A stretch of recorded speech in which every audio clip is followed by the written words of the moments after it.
Hi, my name is Penny Owen, and this is, I'm Bill Cecil.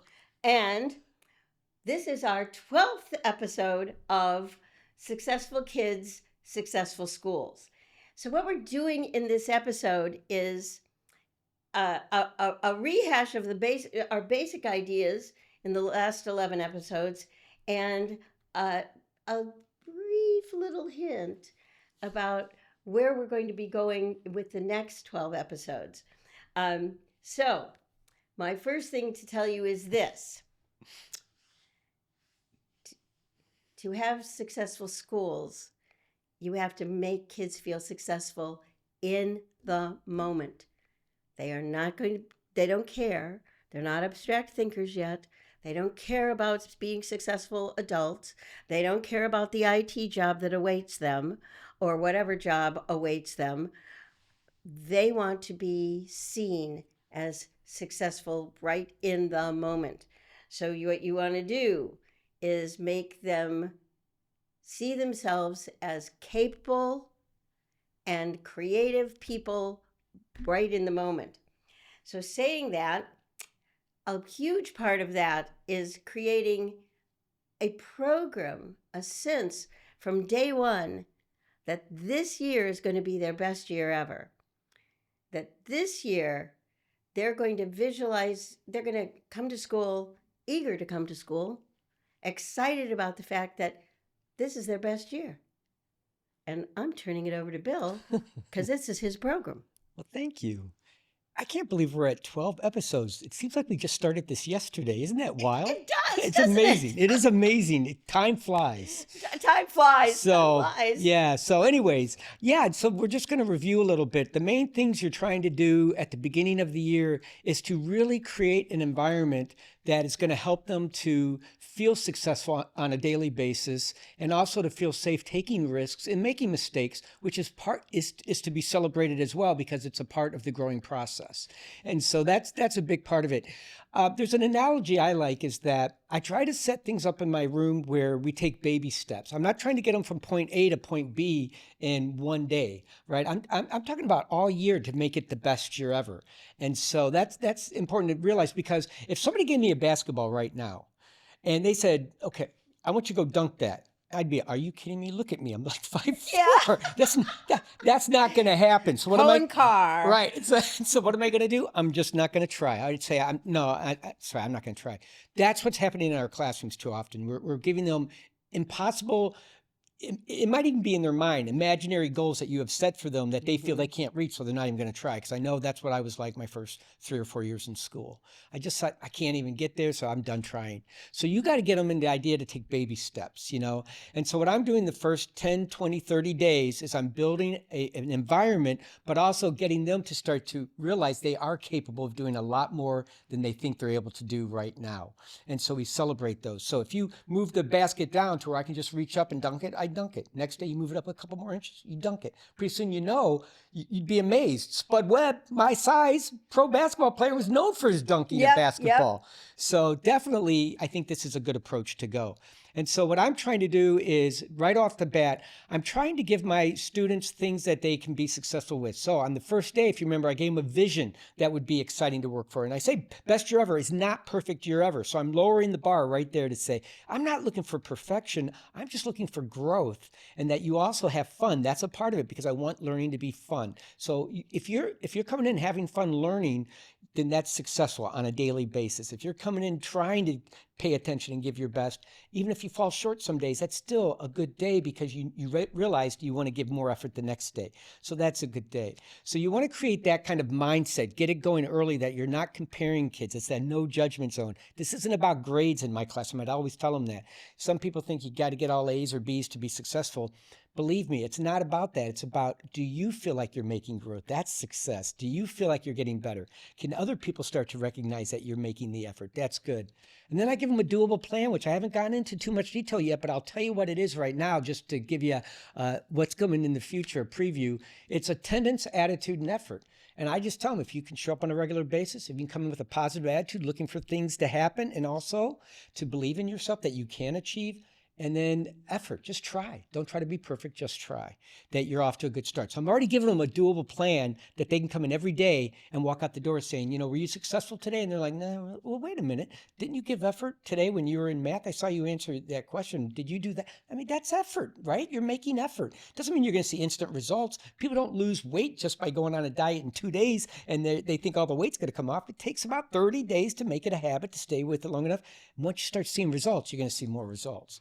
So those are the things I'm talking about with them. So I'm trying to get them to start realizing that they can be successful every day. So at the end of the month, here's what I'm looking for. I want them to know they have a vision, best year ever. They can work Shared together. vision. That they're a team. We've taken time to build a team, and team is important because when spider webs unite, they can tie up a lion. That they don't have to do this alone. It's not about being alone. It's about using others in this team to lean on, and using people at home, hopefully, to lean on to help you get there, to work together. Because one day you might help them, they might help you the next day. You never know. But so definitely to do that. And then I also want to give them the doable plan, right? Attendance, attitude, and effort. And then also that they feel like it's just a place that they belong. They feel like I come in every day and this is where I want to be. They have an excitement and they think school is fun. When they go home at night, they have something to talk about. So that for me, that's my main goal. And most importantly, I almost forgot that I care about them, which is also talked about on day one. Mm-hmm. So that I am here for you. Believe me, that's what I'm here for. I'm not here for the money. I'm not here for this or that. Yeah, I need to get paid to pay bills and things like that, but I don't get paid any more or less if you do well or don't do well.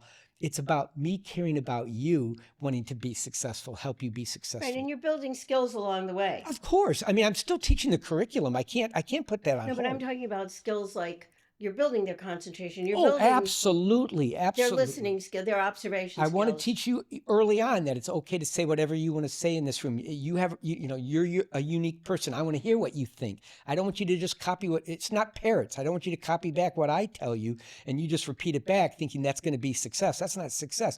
I want to know what you think. And a lot of times I want to know what you think before I tell you what I think, because that's how important it is you express what you think, because you have a voice and I want you to find your voice this year if you haven't found it before.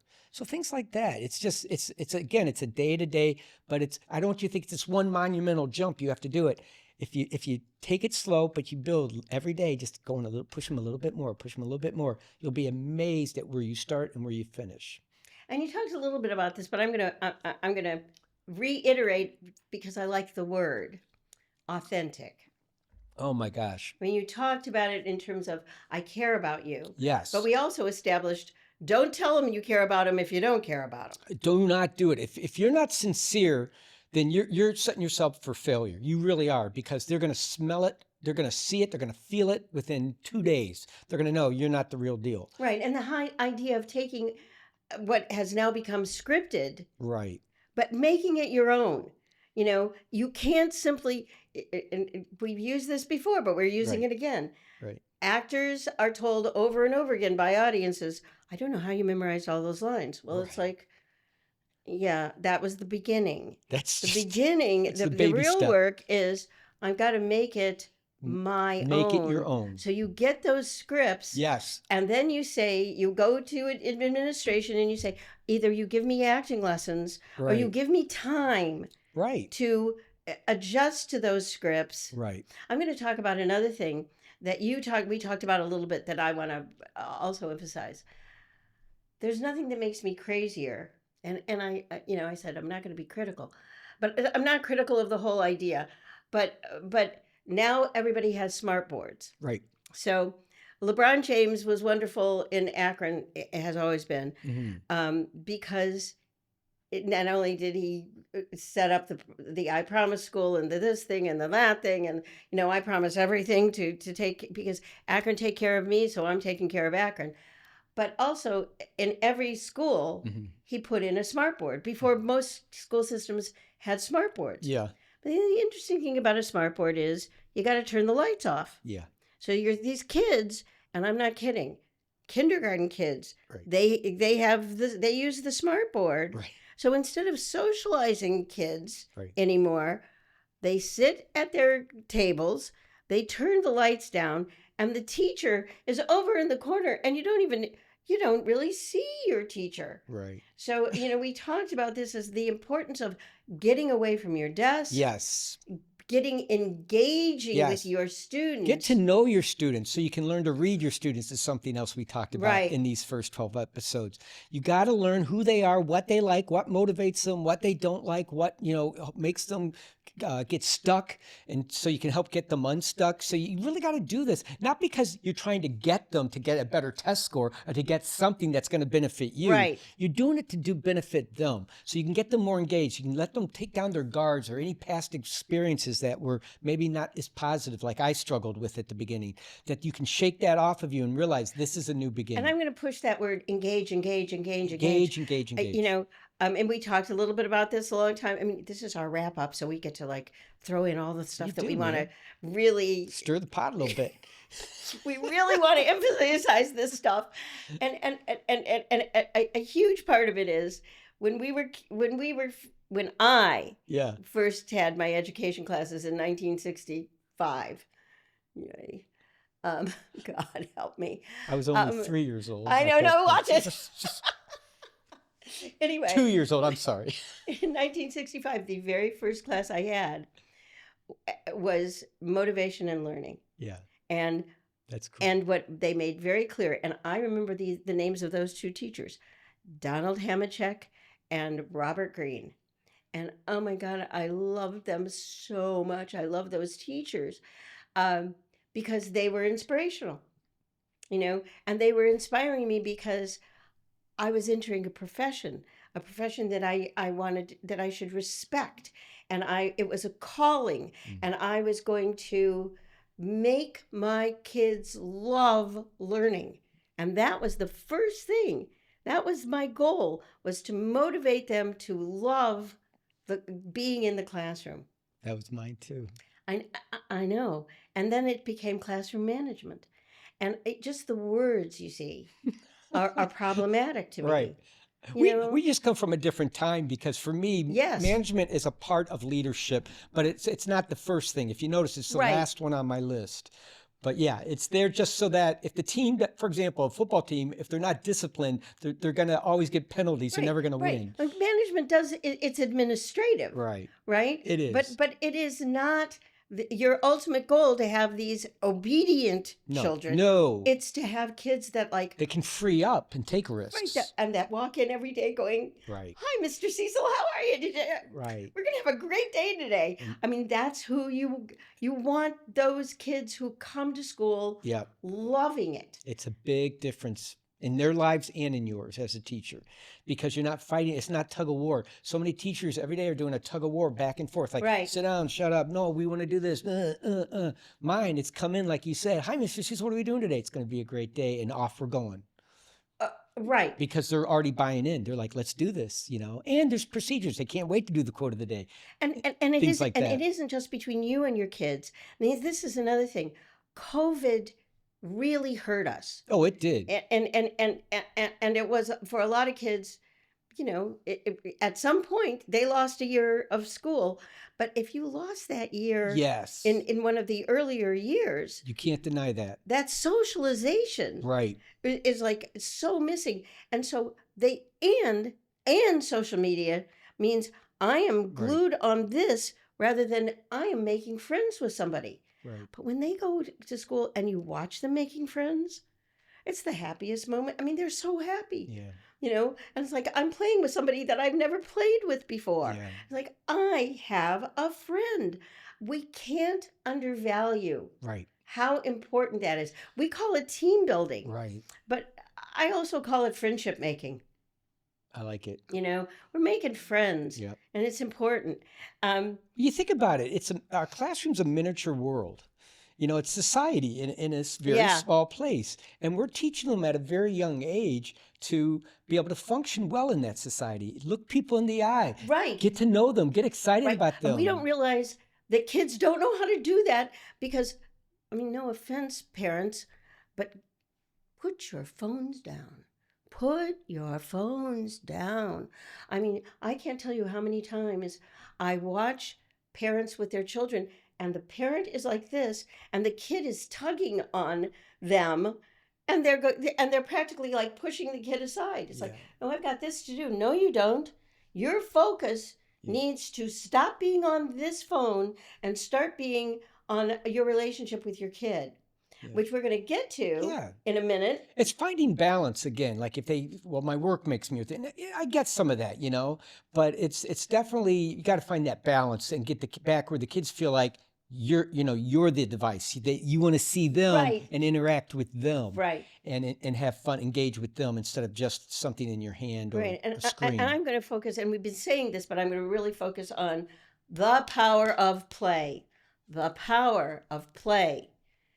There is nothing wrong. I mean, I don't know how, and I do know when it happened. After 9/11, when we were angry that somebody came in and destroyed the World Trade Center and we were unprepared, it was like, who can we blame it on? Well, we went to war in Afghanistan for a ton of years, but we also somehow managed to make it some responsibility of these like elementary school teachers. It's like, why weren't we on top of this? We're going to make them all smart. We're going to they're all going to take tests. We're going to collect data, and we had education like that early on, Mm. where it was very strict and very, you got spanked, blah blah blah, Mhm. all kinds of things. But then there was a phase in education Mhm. where it really did open up to Mhm. the power of play, the power of projects, the power of working together to solve problems. Mhm.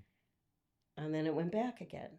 Mhm. And the thing is, so doesn't that mean that it can go back the other way? It can, this is I think this is a point I haven't made yet, but I want to make is that people would always say to me, like, how do you stay so positive? Because I'm not Pollyannish. It's not like I think, oh, everything's just perfect, rainbows and unicorns and all that. No, I see the problems. I had to deal with some of those problems. I did not deal with post-COVID. I think that is something that is definitely a real An struggle. interesting problem. Yes. So Right. A new I'm problem. not minimizing it at all. And so Right. I cannot say how you should handle that versus, here's what I did. I can just tell you what I did in the past, and maybe you can find some ideas to help bridge that gap Right. of bringing them back. But the other thing is that here's how I looked at things, is that I can't control certain things in my job. I just cannot.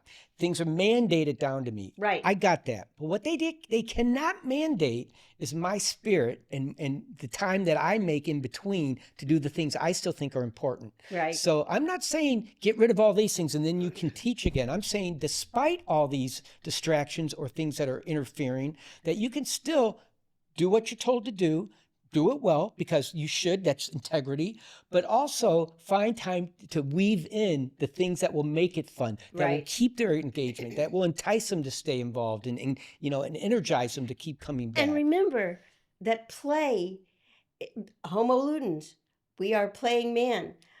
Play has discipline, play has order, play has structure, play has rules. Yeah. Play has a whole lot of things that build a community, Yeah. right? Yeah. I mean, there are rules to it, and it is automatically fun. Right. So you just insert some of it, and they're playing together, and they're working on problem solving, because so much of play. Right. Think of any game. Right. It is problem solving. It is. Yeah, It is. And that's great for their, like you said, imagination. It's good for working with others Right. and making it work.